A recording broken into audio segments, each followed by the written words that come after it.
दोस्तों आज मैं आपसे बात करूंगा एक ऐसी मेडिसिन के बारे में जो लगभग 3-4 हजार सालों से हमारे भारतीय संस्कृति में, हमारे आयुर्वेद में यूज की जा रही है। और उस मेडिसिन का नाम है दोस्तों विथेनिया सोमनीफेरा यानी कि अश्वगंधा। होम्योपैथी में अश्वगंधा को मदर टिंचर के फॉर्म में यूज किया जाता है और आयुर्वेद में अश्वगंधा को पाउडर के फॉर्म में यूज किया जाता है। ये मेरे पास अभी SBL का मदर टिंचर है, बहुत ही अच्छे इसके रिजल्ट हैं। SBL बहुत अच्छा इसका मदर टिंचर बनाती है। तो आज मैं आपसे इसके बारे में सारी बातें करूंगा, आपको इसकी सारी जानकारियां दूंगा कि अश्वगंधा का जो यूज है वो किन कंडीशंस में किया जाता है, कितना ज्यादा ये यूजफुल है। तो दोस्तों इस वीडियो को अंत तक जरूर देखते रहें। तो दोस्तों सबसे पहले मैं आपको इसका एक जनरल डिस्क्रिप्शन दे देता हूं कि ये जो अश्वगंधा होता है इसको अश्वगंधा इसलिए बोलते हैं क्योंकि इसमें से अश्व के जैसी यानी कि घोड़े के जैसी स्मेल आती है। दूसरी बात, इसका ये नाम रखने का एक और कारण है कि ये जिन लोगों ने यूज की है उनके अंदर एक बहुत ही बढ़िया एक शक्ति का ये सोर्स प्रोवाइड कराता है, एक स्टेमिना उनको देता है, एक घोड़े जैसी ताकत उनको देता है और बहुत ज्यादा उनको मजबूती देता है। इसलिए इसका नाम भी अश्वगंधा रखा गया है। तो यदि हम इसका बॉटनिकल नेम देखें तो ये विथेनिया सोमनीफेरा कहलाती है और आयुर्वेद में इसको अश्वगंधा कहा जाता है। होम्योपैथी में भी इसको अश्वगंधा मदर टिंचर और विथेनिया सोमनीफेरा मदर टिंचर के रूप में ही यूज किया जाता है। तो हम अगर इसके जनरल यूजेस की बात करें तो इसका सबसे अच्छा जो पहला यूज होता है वो होता है दोस्तों डायबिटीज के केसेस में। बहुत ही अच्छी मेडिसिन है, बहुत सारे लोगों ने इसके ऊपर रिसर्च किए हैं। फॉरेन यूनिवर्सिटीज में इस पे बहुत सारे रिसर्च हुए हैं जहां पे उन्होंने बहुत सारे लोगों को अश्वगंधा का मदर टिंचर दिया और अश्वगंधा पाउडर कुछ लोगों को खाने में दिया और कुछ लोगों को प्लेसिबो पे रखा। तो उन्होंने ये देखा कि उनकी जो शुगर का लेवल था वो लगभग 13.5 मिलीग्राम पर डेसीलीटर कम हो गया। इसका दूसरा सबसे अच्छा उपयोग होता है दोस्तों एंटी कैंसरस एजेंट के रूप में। बहुत सारे इसके ऊपर भी रिसर्च किए गए हैं और ये देखा गया है कि खास तौर से ओवेरियन ट्यूमर्स में ये बहुत अच्छा काम करता है और ट्यूमर की जो ग्रोथ होती है उसमें 70 से 80% तक की ये कमी करता है और उसे दूसरे ऑर्गन्स में जाने से रोक देता है। यदि हम तीसरे नंबर पर इसके यूज की बात करें तो दोस्तों इसका यूज सबसे ज्यादा किया जाता है स्टेमिना को बढ़ाने में। जिन लोगों का शरीर अंदर से कमजोर है और जो लोग अपना वजन बढ़ाना चाहते हैं, खासतौर से जो लोग जिमिंग करते हैं, जिम में जाते हैं और घंटों एक्सरसाइज करते हैं, बहुत सारे प्रोटीन के पाउडर्स उनको लेना पड़ते हैं लेकिन उनको कोई अच्छा रिजल्ट नहीं मिलता है और रिजल्ट मिलता भी है तो वो परमानेंट नहीं होता है। उन लोगों के लिए अश्वगंधा बहुत ही अच्छा यूजफुल है और बहुत ज्यादा इसका यूज किया जाना चाहिए। इसको हम पाउडर के फॉर्म में भी यूज कर सकते हैं जो लोग जिम जाते हैं और इसके साथ साथ हम मदर टिंचर के फॉर्म में भी यूज कर सकते हैं, इसमें कोई दिक्कत नहीं है। यदि हम इसके मदर टिंचर के डोज की बात करते हैं तो हमें 20 बूंद सुबह और 20 बूंद शाम को आधे कप पानी में मिलाकर ले लेना चाहिए कुछ दिनों तक। यदि हम इसके आयुर्वेदिक फॉर्म में इसके पाउडर की बात करते हैं तो हमें इसकी 2 ग्राम मात्रा सुबह और 2 ग्राम मात्रा शाम को लेनी चाहिए कुछ दिनों तक दूध से। थोड़ा मीठा दूध आप लें तो उसमें आपको ज्यादा अच्छे रिजल्ट मिलेंगे। इसका जो अगला उपयोग है दोस्तों वो किया जाता है कॉर्टिसोल हार्मोन की कमी करने में। कॉर्टिसोल हार्मोन एक हमारी बॉडी में पाया जाने वाला एक हार्मोन है जो कि हमें स्ट्रेस देता है, जिसे स्ट्रेस हार्मोन भी कहते हैं, जो हमारे दिमाग में चिंता, तनाव, इन सब का कारण बनता है। जब भी हम किसी चिंता से युक्त होते हैं तो हमारी बॉडी में कॉर्टिसोल का लेवल जो है बढ़ जाता है। तो अश्वगंधा जो होता है ये कॉर्टिसोल के लेवल को कम कर देता है और हमें चिंता मुक्त होने में, तनाव मुक्त होने में बहुत ही ज्यादा यूजफुल है। एक स्टडी की गई है दोस्तों, लगभग 100 लोगों पर इस पे एक रिसर्च किया गया था अमेरिका की एक यूनिवर्सिटी में और वहां पर उन्होंने पाया कि जिन लोगों को प्लेसिबो दिया गया था उन लोगों के मुकाबले जिन लोगों को अश्वगंधा दिया उन लोगों में स्ट्रेस की जो मात्रा थी उन्होंने बहुत अच्छे से कंट्रोल किया और कॉर्टिसोल का लेवल जो था वो बिल्कुल नॉर्मल बना रहा एक्सट्रीम स्ट्रेस कंडीशंस में। तो मैं इसकी सलाह उन लोगों को दूंगा जो कि मार्केटिंग जॉब में हैं, जो सेल्स एग्जीक्यूटिव्स हैं, जो सेल्स का काम करते हैं, उन्हें बहुत ज्यादा घूमना पड़ता है, उनके बॉसेस का प्रेशर उनके ऊपर बहुत ज्यादा हाई रहता है। तो उन लोगों को मैं ये सलाह दूंगा कि आपको अश्वगंधा का नियमित सेवन करना चाहिए। इसके कोई साइड इफेक्ट नहीं होते हैं, इसका कोई दुष्प्रभाव आपकी बॉडी पर नहीं होगा।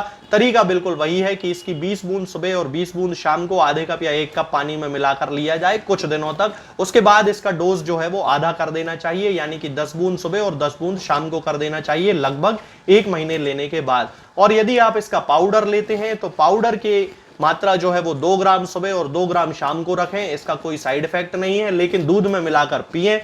इसके अलावा दोस्तों चूंकि अभी गर्मी का मौसम है तो अश्वगंधा का जो पाउडर यदि आप लें तो एक ही समय लिया करें, वो आपको ज्यादा अच्छा रहेगा। इसका जो अगला जो प्रभाव देखा जाता है दोस्तों, वो देखा जाता है डिप्रेशन में ये कमी करता है। यानी कि जिन लोगों को डिप्रेशन की शिकायत होती है उन लोगों को यदि अश्वगंधा का मदर टिंचर दिया जाए या अश्वगंधा का पाउडर दिया जाए तो उन्हें बहुत ही ज्यादा हेल्प मिलती है उनके तनाव को, उनके डिप्रेशन को खत्म करने में। इसके अलावा इसका एक बहुत ही खास उपयोग है दोस्तों जो लगभग 3000 सालों से आयुर्वेद में यूज किया जाता रहा है, और वो है दोस्तों पुरुषों में फर्टिलिटी को बढ़ाना। यानी कि उनके जो शुक्राणुओं की कमी जिन लोगों में होती है उनके शुक्राणुओं को बढ़ाना, उनके टेस्टोस्टेरोन के लेवल को बढ़ाना। अगर आपने मेरा एक वीडियो देखा हो टेस्टोस्टेरोन के ऊपर, तो मैंने उसमें आपको बताया है कि अश्वगंधा का जो मदर टिंचर होता है या अश्वगंधा का जो पाउडर होता है वो हमारी बॉडी में टेस्टोस्टेरोन के लेवल को बढ़ाने में बहुत ही ज्यादा मदद करता है।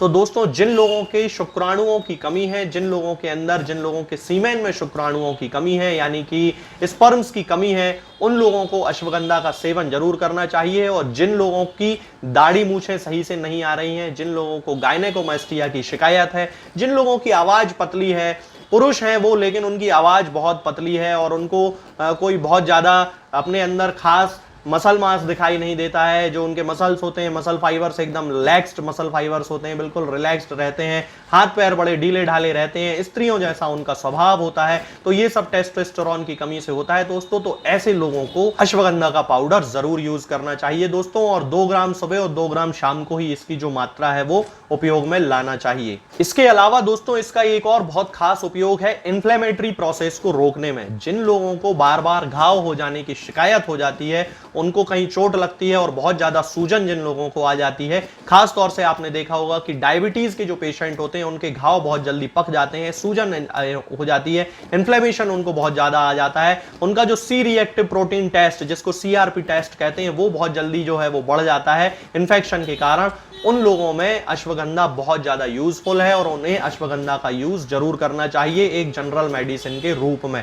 हालांकि दोस्तों जिन लोगों को डायबिटीज के साथ साथ रूमेटॉइड आर्थराइटिस की शिकायत हो यानी कि गठिया की शिकायत हो, उन लोगों को अश्वगंधा का यूज नहीं करना है, ये एक इसका रेस्ट्रिक्शन है। इसके अलावा दोस्तों अश्वगंधा हमारी बॉडी में कोलेस्ट्रॉल और ट्राइग्लिसराइड्स के जो लेवल्स होते हैं उनको भी कम करने में बहुत ज्यादा हेल्प करता है। तो जिन लोगों को हाइपरलिपिडीमिया की शिकायत हो यानी कि उनका कोलेस्ट्रॉल बढ़ जाता हो, एचडीएल बढ़ जाता हो, वीडीएल बढ़ जाता हो, एलडीएल बढ़ जाता हो, उन लोगों को अश्वगंधा का पाउडर यूज करना चाहिए। जिन लोगों का ट्राइग्लिसराइड्स बढ़ गया हो उन लोगों को अश्वगंधा का पाउडर या होम्योपैथिक अश्वगंधा का जो मदर टिंचर आता है वो यूज करना चाहिए। इसका एक और बहुत खास उपयोग है दोस्तों जो खास तौर से स्कूल गोइंग या कॉलेज गोइंग स्टूडेंट्स के लिए है, जो लोग हायर एजुकेशन की तैयारी कर रहे हैं, हायर एजुकेशन ले रहे हैं, उन लोगों के लिए है। और ये है दोस्तों कि ये जो होता है चूंकि ये स्ट्रेस को कम करता है, डिप्रेशन को कम करता है, तनाव को कम करता है अश्वगंधा का पाउडर या अश्वगंधा का मदर टिंचर, तो ये हमारी याददाश्त को बढ़ाने में भी हमारी मदद करता है। ये ब्रेन के न्यूरॉन्स की एक्टिविटी को बढ़ाता है, जिसके कारण जिन लोगों को याददाश्त में कमी की शिकायत होती है या फिर उनको कंसंट्रेशन में कमी की शिकायत होती है, एकाग्रता उनकी भंग हो जाती है, लंबे समय तक जो लोग पढ़ाई नहीं कर पाते हैं, एक जगह पर जो लोग टिक नहीं पाते हैं, जो किसी भी एक काम को पूरा समय नहीं दे पाते हैं, इसको वांट ऑफ परसिवेरेंस बोलते हैं मेडिकल टर्मिनोलॉजी में, यानी कि उनकी जो कमी होती है वो एक काम को लग के नहीं कर पाते हैं, तो इन लोगों को अश्वगंधा का यूज जरूर करना चाहिए। बहुत ही ज्यादा हेल्पफुल है अश्वगंधा उन लोगों के लिए, और अश्वगंधा का वो पाउडर भी यूज कर सकते हैं और मदर टिंचर भी यूज कर सकते हैं। यदि हम इसके होम्योपैथिक पॉइंट ऑफ व्यू की बात करें तो दोस्तों होम्योपैथी में भी इसको anxiety related, stress related disorders के लिए यूज किया जाता है, और खास तौर से इसका जो उपयोग है वो टेस्टोस्टेरोन को बढ़ाने में होम्योपैथी में किया जाता है। जिन लोगों की दाढ़ी मूछें नहीं आई होती हैं या फिर जिन लोगों को गायनेकोमास्टिया की प्रॉब्लम होती है, उन लोगों के लिए अश्वगंधा का यूज खास तौर से होम्योपैथी में मदर टिंचर के फॉर्म में किया जाता है। शुरुआत में इसके मदर टिंचर की 20 बूंद सुबह और 20 बूंद शाम को लेना चाहिए, आधे कप या 1 कप पानी में मिलाकर। उसके बाद इसके डोज को लगभग 1 महीने बाद आधा कर देना चाहिए, और उसकी मात्रा जो है वो 10 बूंद सुबह 10 बूंद शाम को आधे कप या 1 कप पानी में मिलाकर कंटिन्यू 4-5 महीने तक इसका यूज करना चाहिए। तो धीरे धीरे जो उनके हार्मोनल चेंजेस हैं वो ठीक होने लगते हैं। हालांकि दोस्तों यहाँ पे मैं आपको एक बात क्लियर कर देना चाहता हूं कि ज्यादा जो लंबे पुराने केसेस होते हैं उनको अश्वगंधा लंबे समय तक यूज करना चाहिए, यानी कि कम से कम 1 साल 2 साल तक यूज करना चाहिए, ताकि उनके अंदर जो चेंजेस बहुत ज्यादा आ चुके होते हैं उन सारे चेंजेस को कवर अप किया जा सके। तो दोस्तों जिन लोगों को स्ट्रेस बहुत ज्यादा रहता है, तनाव बहुत ज्यादा रहता है, जो लोग डायबिटीज से पीड़ित हैं या जो लोग हाई कोलेस्ट्रॉल से पीड़ित हैं, उन लोगों को अश्वगंधा एक जनरल मेडिसिन के रूप में अपने भोजन में यदि आप इसको शामिल करें तो बल्कि मैं तो कहूंगा कि इसका बहुत अच्छा रिजल्ट आपको देखने को मिलेगा। इसलिए आप इसको खाना खाने के बाद हमेशा याद रखें दोस्तों, खाना खाने के बाद अश्वगंधा का मदर टिंचर आपको लेना है। और उसकी अगर आप होम्योपैथिक मदर टिंचर ले रहे हैं तो 20 बूंद सुबह 20 बूंद शाम को आधे कप या 1 कप पानी में मिलाकर, और यदि आप इसका पाउडर ले रहे हैं तो उसकी 2 ग्राम मात्रा सुबह और 2 ग्राम मात्रा शाम को 1 गिलास दूध में मिलाकर पिएं।